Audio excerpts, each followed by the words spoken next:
আসসালামু আলাইকুম সবাইকে। আজকে দেখাবো সামরিক জাদুঘর এবং এটাতে ঢুকতে এন্ট্রি ফি কত টাকা এবং ভিতরে কি কি থাকতেছে সবগুলি ডিটেলস নিয়ে থাকবো। সবাই সাথে থাকবেন।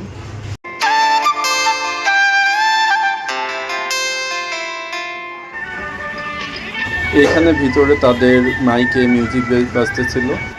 গেটে টিকিট চেক করে আমাদের নিচে চলে যেতে হয় এবং সেখানে নামার জন্য লিফট থাকে। আর ভিতরে অনেক সামগ্রী দেখা যায় যেগুলো জাহাজে ইউজ করা হয় এবং বিভিন্ন ধরনের নৌকা এখানে দেখা যাচ্ছিল। সে সাথে অসাধারণ একটি পরিবেশ, ভিতরে বাচ্চাদের জন্য বেশ ভালো জায়গা রয়েছে এবং এখানে এসি থাকার কারণে খুব একটা গরমও লাগতেছে না। আর বিভিন্ন ধরনের সামরিক যে যুদ্ধ জাহাজ, তারপর বিভিন্ন যে জাহাজগুলি ছিল সেগুলো আছে।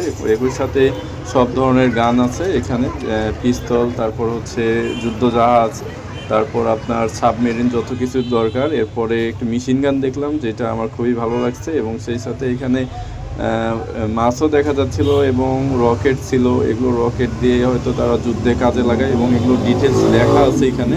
সেই সাথে এখানে আমাদের পাবজিতে স্পেশালি M16 এবং অনেকগুলি রাইফেল ছিল। সেই সাথে আপনার অনেকগুলি ক্যাম্প ছিল যেটাতে সামরিক সদস্যরা ইউজ করে।